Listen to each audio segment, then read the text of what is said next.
Hello, friends, and welcome to the Follow the Moon Challenge. My name is Alice in Wonderland, and I'm a little bit obsessed with the moon. This 2026 Follow the Moon Challenge is going to be unlike any other moon challenge because all of the moon cycles in 2026 are slightly shifted and different from what they usually are. We always do this challenge in Aquarius season because Aquarius helps us to think about things differently and to think outside of the box. So it's a perfect time to learn something new about the moon. So I think we're all going to learn something new together about the moon, myself included. I think this challenge is going to be really interesting. So whether you've done the challenge before, I think this is going to be something new and exciting. And if you haven't done this before, then of course it's going to be new and exciting. So I'm really excited to jump into today's video. Know that we are premiering them live every day for 30 days at 11 a.m. Without further ado, let's jump into today's video.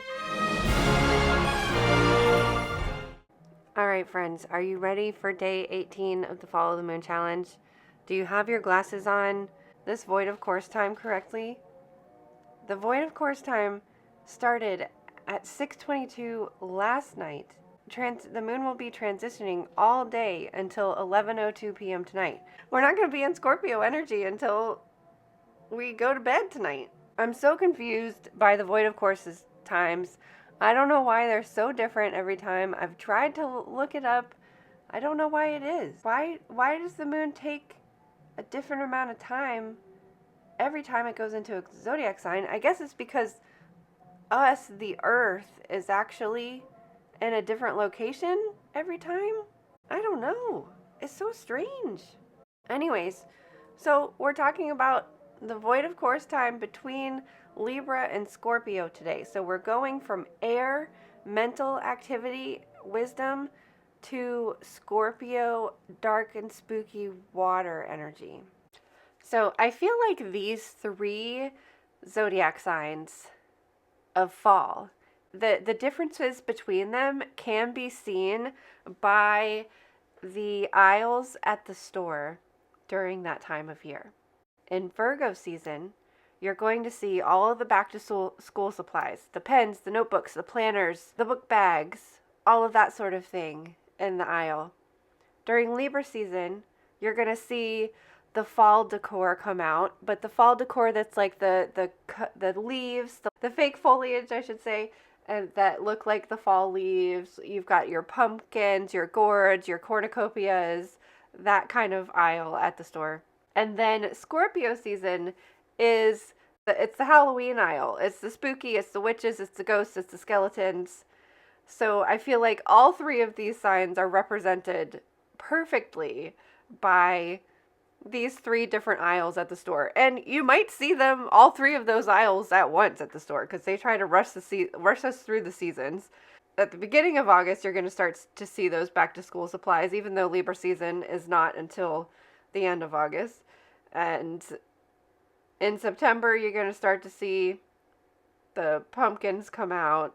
After that, back to school supplies, you're going to start to see the pumpkins come out. And then you're going to start seeing the jack-o'-lanterns early, too. I think sometimes we see the jack-o'-lanterns in August, to be honest, now in the stores. But anyways, if the stores followed the actual seasons, it would go Virgo, school supplies, Libra, foliage, Scorpio, jack-o'-lanterns.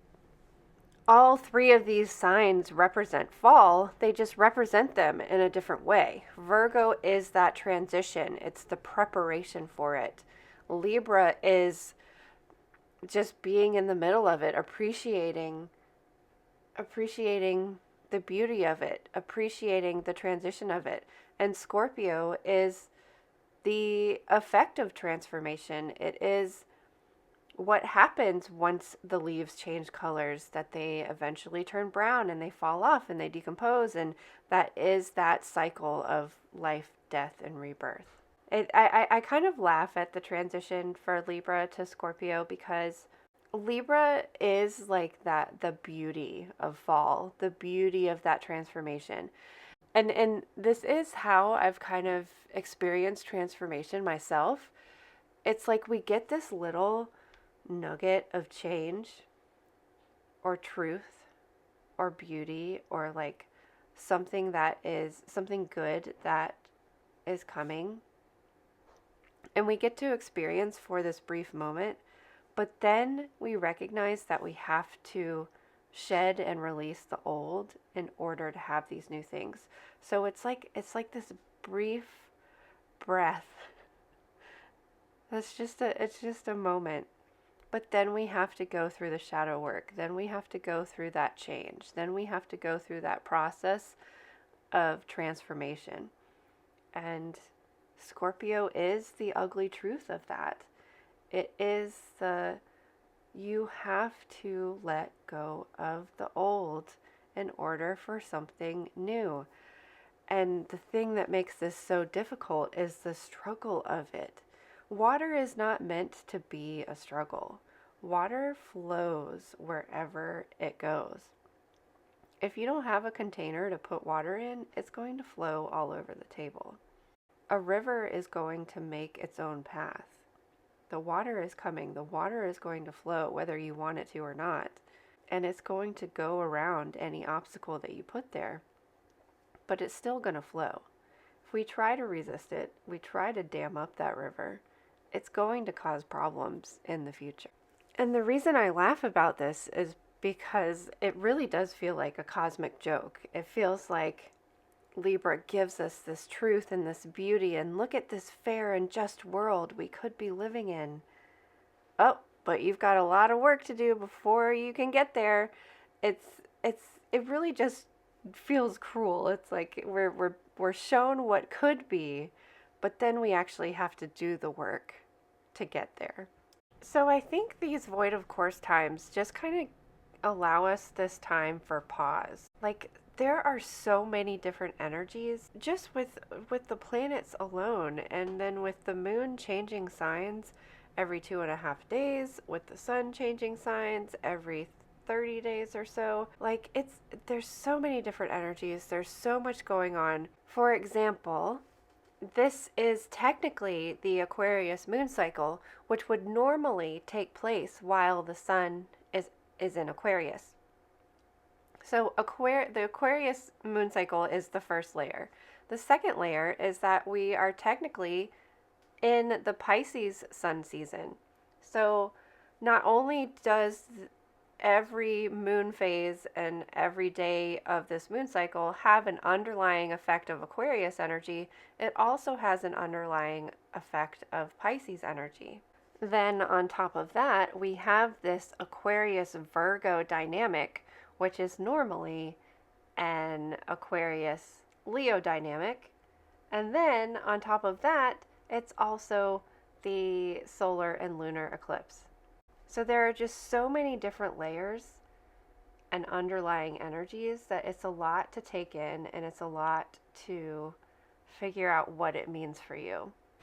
I think the void of course times is what I'm learning is that it does give us this brief moment of stillness, of nothingness, especially because like the new moons do this as well. The dark moon right before the new moon gives us this space of emptiness and darkness, but so much is happening in that darkness that it kind of doesn't feel like a pause.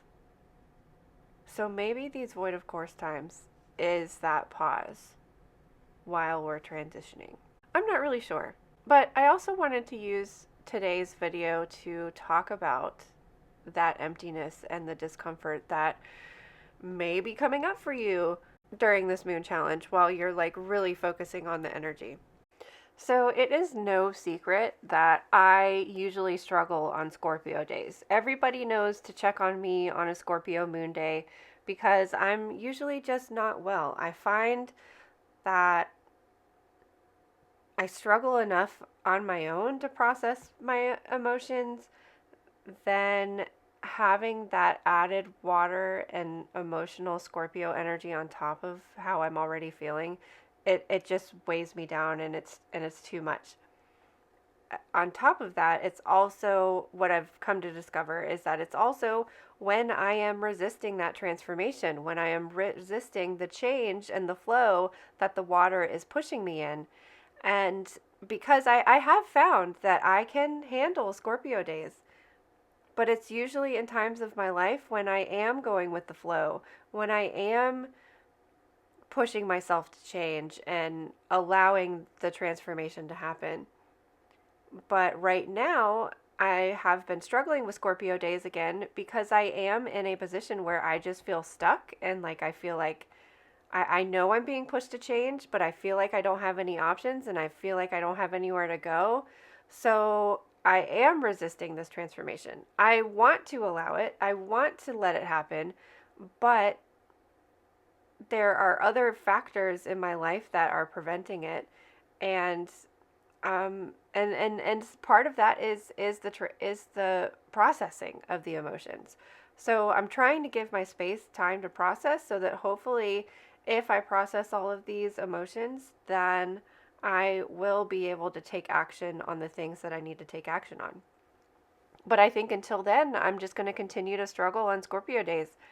And so this is why I follow the moon. Scorpio moon days is the entire reason for the Just a Phase Moon Planner, for the weekly moon updates, for me personally following the moon.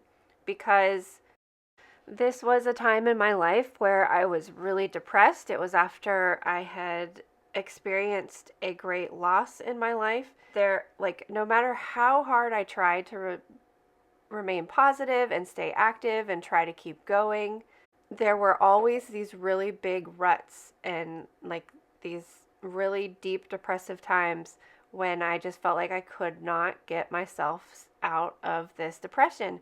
And so I started tracking my mood, and on my mood tracker, I made note of what was going on with the moon phases. It's when I first started following the moon. And so I would right next to the date, I would write what phase and what zodiac sign the moon was in.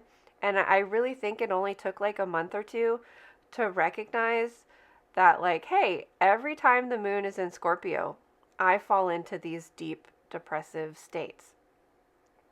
And so that is why I started following the moon. I started tracking and figuring out, well, how do I feel with all 12 of the zodiac signs? And I recognized that when I tapped into that energy, that my day would have more flow to it and that things would go more smoothly.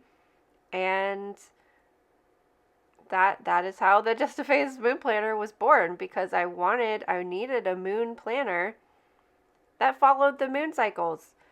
And at the time, there wasn't anything out there. I know there's a lot of different ones now, but I needed something that helped me understand how I was feeling and wasn't just telling me how I should feel. Because I do feel like our understanding of astrology is changing and evolving along with us. And I think that because our own individual birth charts are so unique and so individual, that it's going to affect us differently. Like my big three are Leo sun, Pisces rising, Aquarius moon. Like I'm going to be very loud, dramatic, unique, and spacey and dreamy in my response or reaction to all of these different energies. Somebody with a completely different big three is going to be so much different and feel different. And depending on where you live, like your seasons are going to feel different. So your feeling, for me, I live in the South. Aquarius season is when we start to get really warm days. We have very spring-like days in Aquarius season. But I have also lived in New England, and it feels different. You still have a foot of snow on the ground, and it feels like winter is never going to get there. So my reaction and relationship to the planets and the zodiac signs and astrology was completely different based on what location I am in. So that's what I hope that this Follow the Moon challenges encourages you to do, the Just a Phase Moon Planner encourages you to do, and the Follow the Moon Challenge journal encourages you to look at you See how you feel about these things, because then you have your own understanding of it. And I find that, like, you remember it. You remember it now because you think, oh, yeah, Groundhog's Day, Aquarius season, almost not yet spring, but not yet winter. You're going to have like your own different associations and feeling with it. So that's what I hope that these videos encourage you to do. That's what I hope the planner and the journal and all of the other things that I put out in the world, I hope it encourages you to see my experience, but encourages you to like have your own experience and have your own relationship with it. Sorry that this video was a little bit longer than usual, but I do think that this is a case in point teaching moment here. I'm filming this on a Gemini day. We've learned from this challenge that Gemini is ruled by Mercury, the planet of communication, and that Gemini energy is very talkative. I have literally spent more time than I wanted talking about nothing, talking about a void of course day. A very long void of course day, a very long absence of energy, transition from one sign to the next. And it's a Gemini day, and I can't stop talking about it. I can't stop talking about it. If you haven't noticed how much the moon affects us yet in this challenge, I really don't know. I really don't know what else I can do. Secondly, I hope that you feel encouraged to use what I have said as an example, but to figure out your own. Because, like I said in this video, you are going to have a totally different feeling and reaction to the moon energy. So I want you to figure that out for yourself so that you can remember it. And thirdly, let's get ready to talk about Scorpio tomorrow, because we are going to be in Scorpio energy for the full 2.5 days, despite how long this transition time was. I believe the Libra time got cut short with this void of course, because we've got a full 2.5 days of Scorpio. So get ready to jump into some spooky time tomorrow. But as for today, thank you for joining me for this longer video. Let me know in the comments how you are feeling about this long as heck void of course day.